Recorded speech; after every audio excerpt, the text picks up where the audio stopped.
Armadilha do Hamas para Israel não são os túneis de Gaza, mas os da história. Vamos ler juntos aqui. Aqui no Brasil e em toda parte, atribui-se ao Hamas um cálculo que tendo a achar um tanto forçado, o de que teria atingido para atrair Israel para uma armadilha, a saber, a invasão de Gaza. Nesse caso, um dos exércitos mais bem treinados do planeta, que desenvolveu uma sofisticada indústria da guerra, com recursos técnicos criados no próprio país, estaria sendo atraído para uma armadilha. Será mesmo? Tenho certeza das convicções homicidas da milícia, mas me parece que estão a superestimar a sua periculosidade estratégica no campo militar. Atribuir ao inimigo dotes extraordinários, especialmente os malévolos, é uma forma de legitimar a reação, qualquer que seja ela. Tendo a achar que as coisas podem ser um tantinho diferentes, eu me pergunto se o plano, depois da barbárie do dia 7 de outubro, já não é esse que está em curso. Não confundam a bolha da internet no Brasil, em que bolsonaristas tentam sequestrar a pauta israelense. Eduardo Bolsonaro, o pensador, entre aspas, da família, que é o idiota, na verdade, né? Parece candidato a porta-voz das forças de defesa, o que se passa no resto do mundo. A barbárie perpetrada foi de tal sorte que me obrigo a concluir que a reação mundo afora foi fria quando se considera a enormidade dos atos. Os estudiosos do antissemitismo que fiquem atentos, acrescente-se. Países como França e Alemanha houveram por bem proibir manifestações contra os ataques em Gaza. Até a contabilidade deste domingo, 1.400 os mortos do dia 7 em Gaza, 2.670, não considerando aí os 1.500 membros da milícia que teriam sido eliminados em território israelense. Mesmo que se excluam esses, chega-se nessa segunda ao dobro dos palestinos mortos. Os dados macabros são inéditos entre civis dos dois lados. Analistas tendem ainda a atribuir aos terroristas um cálculo que coloca na arena internacional como meros títeres do Irã. Gente, estamos fazendo uma leitura muito importante aqui dos fatos a respeito de Gaza, a respeito de todas essas informações necessárias. Estou de volta aqui nos cenários que vocês tanto gostam, com todos esses livros aqui, a samambaia, tudo presente. Eu preciso muito que vocês mandem contribuições. E sim, Eduardo Machado, vamos cobrir a questão dos professores. Pedro, os professores não estão recebendo o piso salarial do magistério, mas eu preciso de recursos para fazer essa boa cobertura, gente. R$1 ajuda muito. Se todos doassem R$1 neste momento, a gente pagaria a conta dessa live. Estamos tendo um mês mais difícil nesse mês, então é muito importante que vocês pinguem superchats, que vocês ajudem a Folha Democrata. A gente pede contribuições aqui para vocês, porque a gente acredita nesse trabalho. Então, é o momento comercial aqui do nosso trampo e é necessário aqui que vocês nos ajudem nessa missão. Então, Eduardo, Bernadette já contribuiu aqui com a gente. Faltam R$40 de contribuições. Quem puder nos ajudar é muito importante e a gente tem que continuar fazendo esse trabalho muito necessário, meus queridos e minhas queridas. Vamos seguindo aqui. Os ayatolás teriam atingido para impedir a aproximação entre a Arábia Saudita e sua adversária regional e seus inimigos prediletos para tornar letra morta os acordos de Abraão de 2020, que consistiram na normalização das relações diplomáticas entre Tel Aviv e os Emirados Árabes, Bahrein, Marrocos e Sudão. Tudo indicava que os sauditas seriam os próximos, o que teria levado Teherã a mover a mão assassina dos seus aliados. Nem sempre o que vem antes é a causa do que vem depois. Se é que esses entendimentos serão abalados, parece-me que o ponto aqui é outro.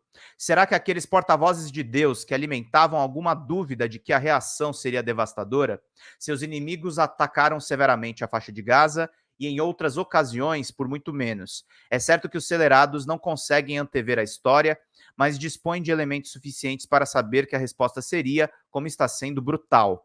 Ainda que não se tenha confirmado por intermédio de fonte segura a decapitação de bebês, é certo que crianças morreram no dia da ignomínia. Também idosos, mulheres, homens, jovens. As brutalidades confirmadas, sobre as quais não há nenhuma dúvida, já falam o que é suficiente, meus queridos e minhas queridas.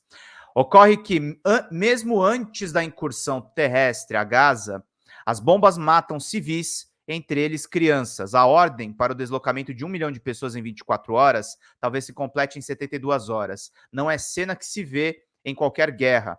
E fico cá me perguntar se ao reagir, Israel precisa de um evento tão brutal em sua biografia, porque não é coisa que se vá apagar um dia. Muito se fala de uma resposta proporcional, mas qual que seria? O que já se vê não escreve uma história edificante. Afirmar que a transferência forçada entre os escombros é um modo de preservar civis parece apelar para uma ironia mórbida, ainda que a intenção seja realmente outra, o que é ainda mais preocupante. Fala, Bruno Benites, bom dia! Joãozinho mandou bom dia a todos. Município de Divinópolis, Tocantins, está nos acompanhando. Como os bombardeios são apenas uma espécie de preparação de terreno para o que virá, as forças de defesa buscam, segundo a versão oficial, minar a infraestrutura do grupo, então se deve temer o pior. Em sendo verdade que os celerados impedem a fuga dos civis do caos para o caos, talvez se deva considerar a natureza da armadilha. Para os palestinos, o perigo está em sofrer o massacre, para os israelenses, em perpetrá-lo. Sempre notando que a chuva de bombas se deu em toda a faixa de Gaza, antes de qualquer ordem para o deslocamento de 1 milhão de pessoas. E se a armadilha for justamente essa, então se deve deixar que fiquem lá a planejar o próximo atentado, sem entrar, não neste texto, nas motivações e eventos que fizeram a coisa chegar a esse estágio, respondo. É evidente que os facínoras não podem ficar impunes. É até provável que se consiga matar toda a cúpula conhecida do movimento, mas o custo do modo escolhido já é descomunal. Não sei se brotarão milhares de túneis, mas não tenho a menor dúvida de que os ataques aéreos e a invasão que estavam e estão na sua prefiguração sobre o futuro. Reproduzo o trecho da reportagem do Washington Post, publicado pelo Estadão. Primeiro-ministro israelense Benjamin Netanyahu disse que todos os combatentes do Hamas serão destruídos, enquanto o governo israelense pediu aos civis de Gaza que deixassem a cidade de Gaza. As autoridades da região estão se preparando para um amplo ataque a uma área densamente povoada que pode durar semanas, matar milhares de pessoas e destruir bairros inteiros. No domingo, dia 15, as autoridades palestinas disseram que mais de 2,6 mil pessoas foram mortas em Gaza desde o início dos combates. Acho que eles vão voltar com força, será um banho de sangue para todos, disse Kenneth Frank Mackenzie Jr., general aposentado do Corpo de Fuzileiros Navais, que serviu como chefe do Comando Central dos Estados Unidos até o ano passado.